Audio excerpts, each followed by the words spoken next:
talking about the modern woman and the men they call monsters. Or are they the ones that are the monsters? We're going to talk about that right now on this full-length edition of Depraved and Debaucherous.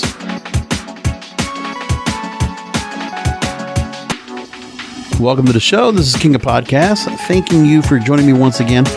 I really do appreciate all of you that check out the show, that have been finding the show either on YouTube, which you can now find very soon under the handle youtube.com/kingofpodcasts. Finally got my handle. I reserved it.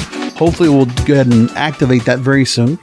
I'll let you know when it happens. But in the meantime, you can find all the past videos and audio episodes of the program at ddradio.live, ddradio.live. That's where everything is at. And I appreciate you listening in. So let's get into it. Emily Ratajkowski. She's a beautiful girl. And I mean, that's one of our modern day sex sirens, more of our modern day models. You know, if Victoria's Secret were still the same brand as it was, say, 5 years ago, she would have been one of their angels. Pretty obvious, pretty clear. But that's not the case. But anyway, she's had her work. We know her from the Blurred Lines video and the song with Robin Thicke. And then we also know her from various movies that she's been in. And for her right now, you know, she's gone and had her way with various men that she's dated and all. And it's been a lot of things that have been going on with her. She's looked at as a fashionista. She's looked at as a role model for women, a role model of beauty. And I can understand why. Now, recently, she filed for divorce from her husband, Sebastian Bear McLeod, which I guess he was cheating on her, right? And then people were saying, well, how can you cheat on Emily? Well, I guess everybody does. Hey, I always wonder how it was that Tom Brady didn't have a problem leaving Bridget Moynihan aside to go with Giselle, who now he's divorced. But hey, rich people can do what they're going to do, and beautiful people can do what they're going to do too. Well, she now has her own podcast. Great. Sebastian, you're going to get slammed. Just make sure of that. But Emily Ratajkowski is your epitome of a modern woman. This is what modern women really strive to be. Independent, successful, have her own business, have her own life. All of it. And it's like, well, the modern woman doesn't feel like she needs a man to be around with her. But it's also because of the way that some women will go ahead and perceive men after they've dated for whatever reason. I'm not going to judge as to why and what happened. But if a woman's that successful, sometimes we know that guys don't really care necessarily about the value of a woman's success. It's her beauty and her youth that are the value of most part. And for Emily, that's where it is with her. So let's get into what Emily talks about here. And I'm going to quit trying to butcher her name. So now she put on an episode of her High Low with Emrata podcast. And she indicates her theory on the types of men out there. Now she says this, quote, there are babies, there are monsters, and then there are baby monsters. And this is how she identifies. The babies are the men who need to be tended to and reassured at every turn. The monsters are who are like, sorry that your mom died, but want to come over. And the third are the worst. Those are the men that I can't handle. They need reassurance. They need to be cradled and suckled at the teat. But then they're also like, leave me alone, the woman. And she also talked about how this week I particularly had an interaction with a baby, and then with he's either a baby or baby monster. You know, look, there are certain guys that are going to succumb to her pretty privilege, her success, but it still is her beauty, her grace, the way she presents herself, the sexiness of her, that's going to be intoxicating for some and very intimidating. I get it. She has the best of best to keep her youth and beauty splendid at 31 years old. I mean, you look at her, she doesn't look her age. She doesn't look like her in her 30s. She still looks younger. And her body is like, forget about it. Like, just knockout. She's a smoke show. We know that. And with that, the men that she attracts, part of it is because this modern woman mentality that she has. She is drawing in all different types of guys. But because of how she approaches and her attitude about it, the guys that she's going to attract are going to be certain guys that are just not going to fit. Can't be just average guys. She's not going to go with an average guy. So the guys she's going to be with are probably that upper 1 to 2% of guys out there. They have to have a certain look. They have to have a certain income. They have to have a certain everything. But she can't find a guy that satisfies her. And you know what it is? Because she's rich, she's beautiful, she's sexy, she's successful. She's never going to get satisfied with the guy she's with. We've heard this before, right? You get somebody that might be 90% of what you want, but then the 10% bothers you. Well, that's the 10% you need to make of yourself. She doesn't want to be the woman that is loving and compassionate and caring and put her heart out there. That's not her. Because she's been trained, she's been programmed, she's been conditioned to think, well, everybody suits for her. She's the queen. She is the top of the game. Everybody does for her.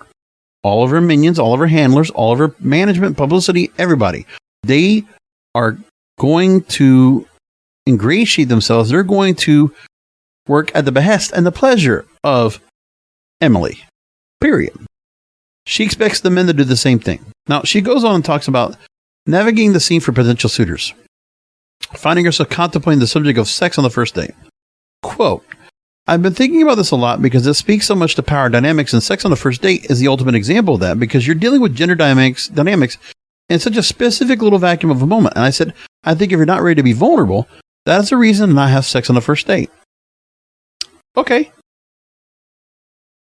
I mean, no matter what, a woman has that choice. They don't need to go the route of sex on the first date. Like I said, I think most guys are just happy to get a kiss on the first date. If they're doing the right thing and they have made the plans out and they made it a good night and they put a good experience out and they really want to see the girl again, they're really interested in her and they really put out the whole effort because they want to be with her. She then says, even when I'm like, this was a fun night, I don't care if this person and I ever interact again, I still hate it when I feel like there's a part of them that feels like, yeah, I hit that kind of vibe. Even when they're not the kind of guy who would say that out loud, you can just feel it. That's the reason not to sleep with a man. Right. Yeah, I hit that. So if he's giving off the vibes like he wants to fuck, okay, then she doesn't want to be there. If she's not into it herself, yeah, she's out. That makes sense. And so the other thing too is that she has to consider herself because I think, her morals, her values have changed now because she has a 20-month-old son.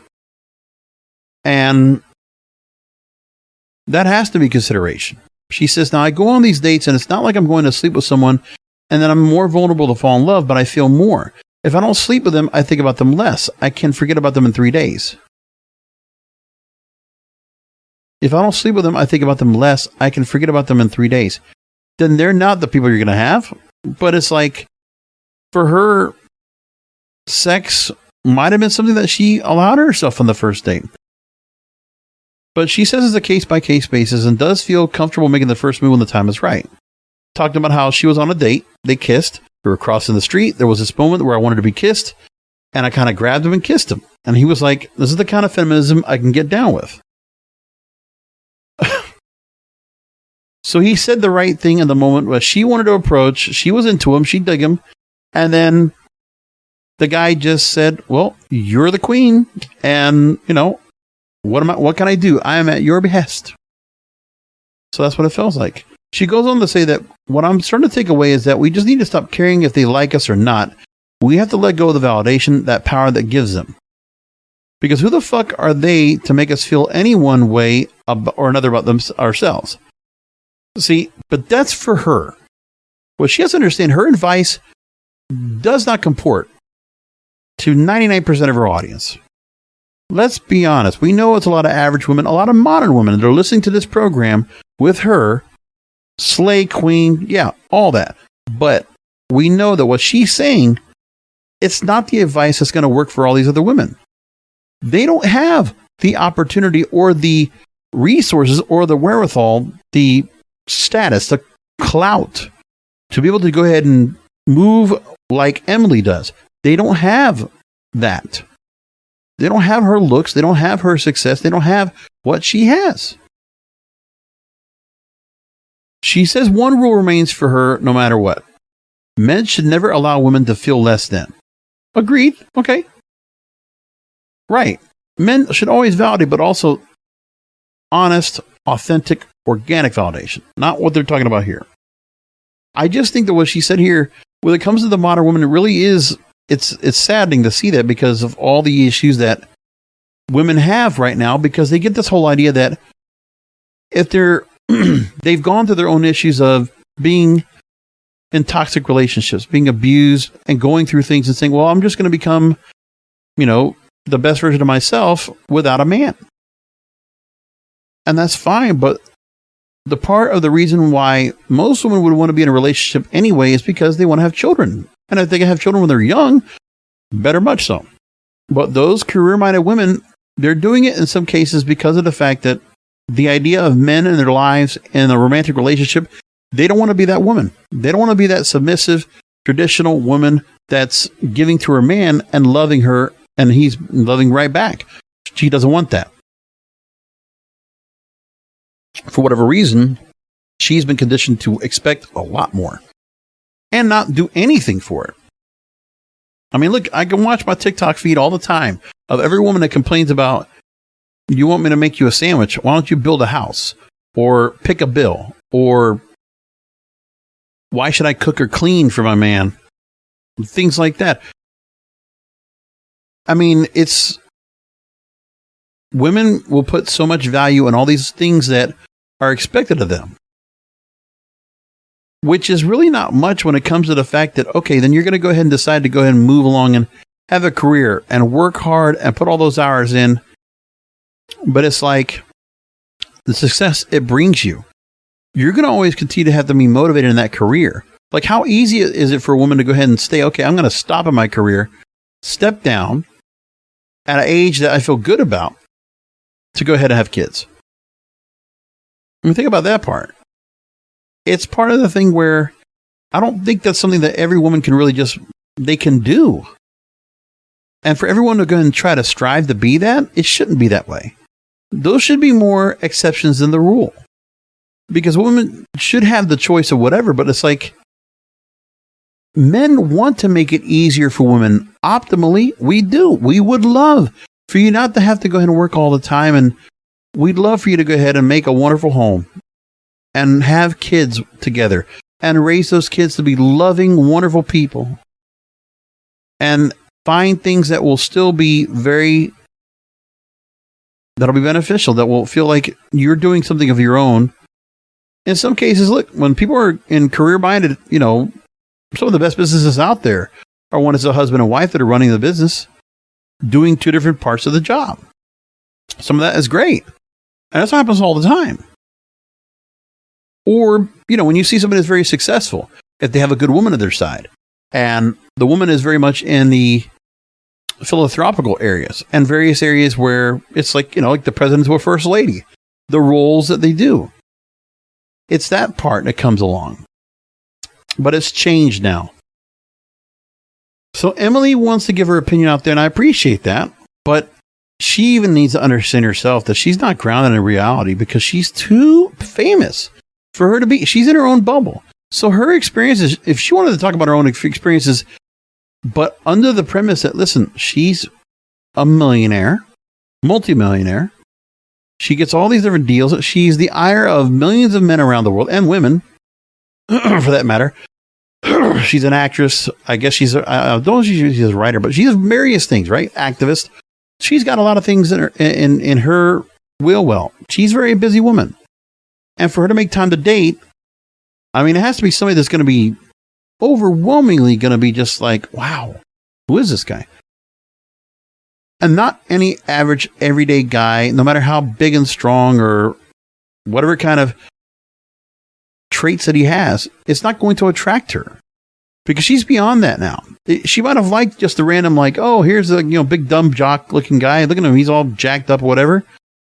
Maybe when she was younger, she would like that, but not a 31 years old with almost a 2-year-old child. No, she's a single mom, and she probably doesn't realize that she's a single mom, But she's not your typical single mom. That's a different story. Because when every average guy wants to date a single mom, we know what that's all about. And it's a different story altogether. And those single moms are not as appealing as once thought. Now, what about those women that if they still want to find love and they feel like this modern woman thought process, there's the whole thought we've talked about before about passport boys. The guys that will go overseas to find a more traditional, submissive, feminine woman that's just a naturally old-fashioned woman, not modern. And many guys will go out there for that. Well, there's also the thought where women will go out, for vacation. And they want to get themselves out there and fool around with different foreign men that hopefully will be the yin to their yang. They'll do what American men can't do, the foreign men will do. So there was a guy that I saw on TikTok. He is an LA actor of French descent, and he was trying to date a woman who was American. And this guy, the guy looks like something out of a romance novel. If you look at the guy, he's a good-looking guy, tall, long, dark hair, a little bit long. He's definitely got the 5-hour shadow going. He's a French guy. He's got the accent. I get it. Girls would dig him. Okay, I get it. That's like very traditional, desirable. Many women would go ahead and jump after him if they could. So with this, she then goes on. This guy, his name is Renan Pacheco. He talks about on his TikTok feed having a horrible first date with a girl named Kimberly, who turns out to be the modern woman. And the way he explains it is really amazing. So he goes on to say now, when they decide to go out on a date, she tells him she doesn't eat gluten or drink alcohol. Now he gets to the restaurant. He says she's fine, she's pretty. They sit down, they take the menu, and then she looks in the eyes and tells me she doesn't eat gluten. And he asks, "You don't eat gluten? How can I eat gluten?" She says to him, "Gluten is my life, Kimberly." He says to her, "Gluten is my life, Kimberly. Gluten is croissant. Gluten is baguette. How can you not eat gluten?" By the way, this TikTok got 17.4 million views. He goes along and then says he ordered a glass of wine, hoping it would curb his apprehension about the date thus far. But then Kimberly says she's sworn off alcohol. And then he says, "How can you not drink alcohol in your life, Kimberly? Alcohol is joy." And then he goes along and says he left the restaurant without saying goodbye. He said, quote, "I couldn't stay there. I'm sorry, but I can't have a love relationship with someone who doesn't eat gluten and doesn't drink wine." And then there was a lot of comments that talked about it. And there were some people that were on there that says, "I literally knew you would say disaster before you said it. You knew Kimberly wasn't a match for me." Then another person says, "I can't have gluten. I'll just have double the wine." Then another one says, "Gluten is croissant? That's my new phrase for every moment of disbelief."